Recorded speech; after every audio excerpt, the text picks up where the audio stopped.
And if you jilt a guy for not thinking enough about Black Lives Matter, just tell me this. What have you actually done that made any more of a difference in any black life than what your inadequate ex-fiancé did? I asked Senator Adam Schiff here last week when the subject of Trump's sliding poll numbers came up. Okay, but how are the Democrats going to blow it this time? This is how. Posturing, purity tests, the politics of I unfriend you if you're not exactly with me 1,000%. Barack Obama used to preach that the perfect is the enemy of the good. Yeah, it's also the enemy of getting laid. Bill didn't hold back on the far left, calling out TV shows that abandon common sense by forcing in ideas that feel unnatural and out of touch with reality. Because if you're going to eliminate every 20-something who hasn't thought a lot about politics, you're going to be working from a smaller pool than roadies with no leg tattoos. The outspoken host roasted woke TV shows for forcing ideology into entertainment, and it was comedy gold. Like and subscribe for more fiery clips. Finally, new rule: before they can take on Donald Trump, Democrats have to decide which wing of their own party is best to lead them out of the wilderness. And when I say that, I'm sure you can all guess what recent incident in the news I'm thinking about. The season 8 finale of Love is Blind. Here's what happened. The bride, an impressive, attractive nurse named Sarah Carton, walked out on her dream wedding to sales consultant Ben Mazenga. They were at the altar, all dressed up, almost to the part where they eat cake and do the electric slide. When Sarah broke the news to her man that she just couldn't go through with it. Had he cheated on her? Abused her? Was he a folk-singing Irish vampire? No, it was because of Black Lives Matter. The movement may be fading, but its effects linger. Woke ideology has even seeped into relationships, driving couples apart over political litmus tests instead of real problems. It doesn't just divide politics, it strains personal lives too. Well, he had not done the work on this issue. When I asked him about it, he was like, I guess I've never really thought too much about it. And that's when Sarah realized she'd rather die alone.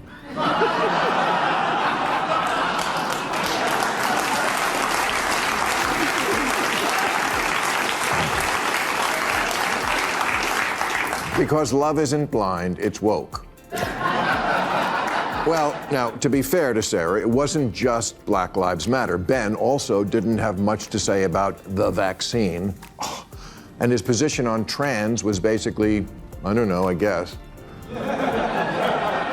Sarah's sister is gay, and when she told that to Ben, Ben said he had, quote, no discomfort around that community at all. Not good enough, Ben!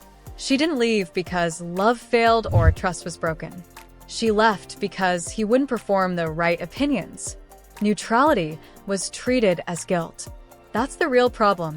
Relationships now judged by political talking points instead of character, loyalty, or love. Let me tell you, folks, if the standards on the left are going to be this high and politics is going to be this much of a block, we're never going to win elections or have any more babies.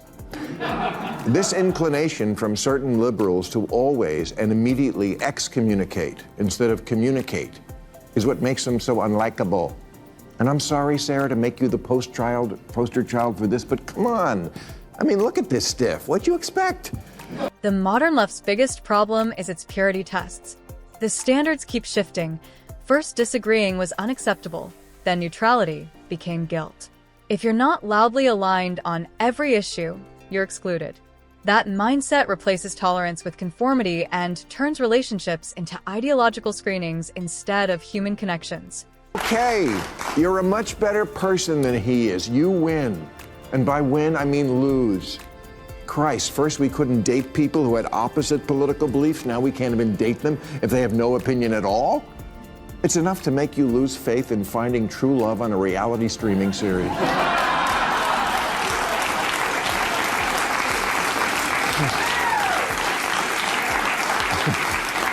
Because if you're going to eliminate every 20-something who hasn't thought a lot about politics, you're going to be working from a smaller pool than roadies with no leg tattoos. Ma's point is simple. Demanding ideological purity in relationships shrinks the dating pool and fractures society. Healthy relationships survive disagreement. Purity tests breed isolation, loneliness, and weaker social bonds. Let's be clear. Ben didn't say, you know, I have thought about Black Lives Matter and I'm with Derek Chauvin. No. He said, I'm young and dumb and full of fantasy football stats. Could we just talk about it? I'm sorry, I'm not up to the part of my life yet where I give a shit about the issues. Should he? Of course. We all should do a lot of things. I should meditate and finish Moby Dick and learn to get to sleep without a gummy. You don't need an opinion on everything. Staying quiet on issues you don't fully understand can be maturity, not ignorance. But today, silence is treated as a moral failure. If you're not loudly repeating the right stance, you're seen as complicit. This pressure doesn't create real understanding. It rewards performative outrage and shallow takes. When everyone is forced to speak, nuance disappears and noise replaces honest thought.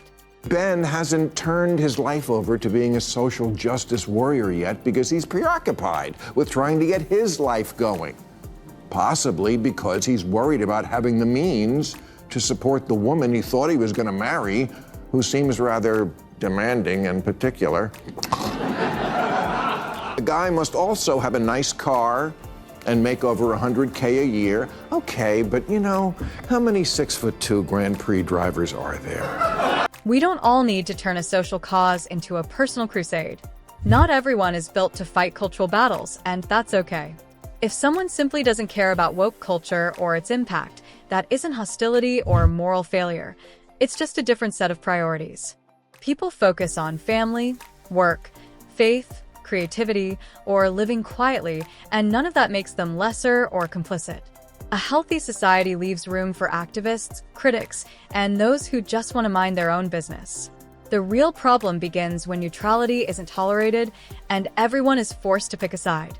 Freedom isn't only the right to speak, it's also the right to opt out without being judged, shamed, or excluded. I know you've all been told that you can have it all, and you're a queen and a lady boss and that. But maybe your judgy is no prize either. And if you... Nobody wants to date someone with impossibly high, rigid ideological standards. When standards focus on loyalty, kindness, and compatibility, they help relationships. But when they become performative, constantly shifting, or like a moral exam, they block connection. Relationships thrive on grace, compromise, and understanding, not endless judgment. The pickier you are, the smaller your dating pool gets. And if no one meets your ever-changing ideal, the problem isn't others, it's the standards themselves. If you jilt a guy for not thinking enough about Black Lives Matter, just tell me this. What have you actually done that made any more of a difference in any black life than what your inadequate ex-fiancé did?